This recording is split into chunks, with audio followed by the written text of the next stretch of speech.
सबको हिंदी दिवस की बहुत बहुत शुभकामनाएं। बहुत सुंदर आयोजन हुआ है और इस आयोजन में आज जो पिछले कुछ दिनों में उदयपुर के हालात रहे हैं, उन्होंने मुझे कुछ सोचने पर मजबूर किया और उसके ऊपर मैंने कुछ लिखने का प्रयास किया है। गलती हो तो माफ़ कीजिएगा। ये मैंने लिखा है सहिष्णुता पे।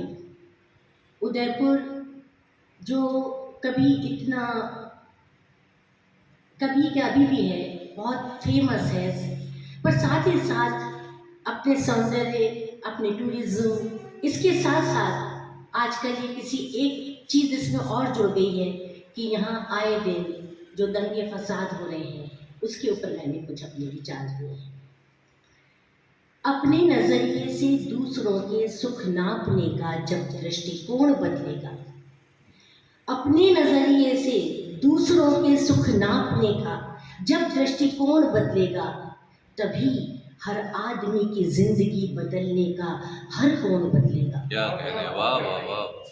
क्यों हम दूसरों की जिंदगी अपनी सी बनाना चाहते हैं? क्यों क्यों हम अपनी दूसरों की जिंदगी अपनी सी बनाना चाहते हैं? क्यों नहीं दूसरों को दूसरा से रहने देना चाहते हैं? क्यों हमें गवारा नहीं दूसरे की बात सुनना? क्यों हमें गवारा नहीं दूसरे की बात सुनना? क्यों हमें जरूरी लगता दूसरे का हमसा लगना? क्यों हम हुए जा रहे हैं जीवन में इतने असहिष्णु? क्यों हम हुए जा रहे हैं जीवन में इतने असहिष्णु? हमारे शास्त्र हमें सहिष्णुता सिखाते सिखाते थक गए। सब अपने रास्तों पे रहे कार्यरत, बताते बताते थक गए। सारी समस्याओं की जड़ बस यहीं पे व्याप्त है, दूसरों को अपना साथ करने में ही जो जीवन निहितार्थ है। सारी समस्याओं की जड़ बस यहीं पे व्याप्त है, दूसरों का को अपना सा करने में ही जो जीवन निहितार्थ है।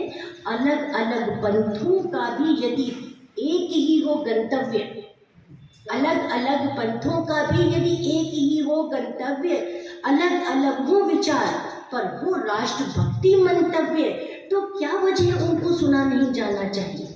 तो क्या वजह उनको सुना नहीं जाना चाहिए, बल्कि व्यक्त ऐसी भावना को सराहा जाना चाहिए। क्यों प्रकृति से सीख नहीं सकते भिन्नता में खुश रहना? क्यों प्रकृति से नहीं सीख सकते भिन्नता में खुश रहना? जंगल में तिनके और वृक्ष का एक दूसरे को सहना, जंगल में तिनके और वृक्ष का एक दूसरे को सहना। मोगरे ने कब कहा गुलाब तू मत खिल? मोगरे ने कब कहा गुलाब तू मत खिल? और घास ने कब कहा वृक्ष तू मत हिल? क्या कहना, बहुत अच्छा। घास ने कब कहा वृक्ष तू मत हिल? सब अपनी जगह खुश हैं, आश्वस्त हैं। इसी में जंगल की नैसर्गिकता अभिव्यक्त है। क्या कहना? जो जंगल को उपवन बनाने के प्रयासों में रत हैं, जो जंगल को उपवन बनाने के प्रयासों में रत हैं, पेड़ पौधे काट छांट फिर उगाने में व्यस्त हैं, इससे प्रकृति का नहीं होने वाला कुछ भी भला, इससे प्रकृति का होने वाला कुछ भी भला। हाँ, उनके अहम को मिलता सुख हो सकता है उनकी दृष्टि में सबसे बड़ा। क्या हाँ, उनके अहम को होने वाला सुख हो सकता है उनकी दृष्टि में सबसे बड़ा। बहुत बढ़िया। एक छोटा सा मुक्तक है। अरे तूने उगाए होंगे सूरज हथेलियों पे, अरे तूने उगाए होंगे सूरज हथेलियों पे, हमने भी आंखों में सागरों को पाला है। अरे तूने उगाए होंगे सूरज हथेलियों पे, हमने भी आंखों में सागरों को पाला है। सूरज की तपिश से आए हो जल जले कितने, सागर की गहराइयों ने ही इनको संभाला। सूरज की तपिश से आए हो जल जले चाहे कितने, सागर की गहराइयों ने ही इनको संभाला है।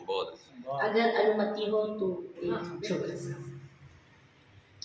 आज हमारी जो सभा है उसमें जो सबसे महत्वपूर्ण चीज़ है वो है शब्द। सुना था कि शब्द उद्गार कहीं और ही पाते हैं। सुना था कि शब्द उद्गार कहीं और ही पाते हैं, जहाँ भावनाएं शब्द ढूंढती रह जाती हैं और शब्द बस गुम हो जाते हैं। जहाँ भावनाएं शब्द ढूंढती रहती हैं और शब्द बस गुम हो जाते हैं, मन के अनजान हिस्से से अचानक फिर जाने कभी कहाँ उग आते हैं। फिर अनजान हिस्से से मन के ये जाने कब कहाँ उग आते हैं। शब्दों का सिलसिला है अनवरत और जिजीविषा अथक। शब्दों का सिलसिला है अनवरत और जिजीविषा अथक। जो राह मिल जाए तो बहते जाते हैं, जो राह मिल जाए तो बहते जाते हैं, और जो निकलने की राह नहीं पाते तो भावों में व्यक्त हो जाते हैं। और यदि कमज़ोर हो जाएं वहाँ भी तो, आंसुओं में झरझराते बह जाते, आंसुओं में झरझराते बह जाते।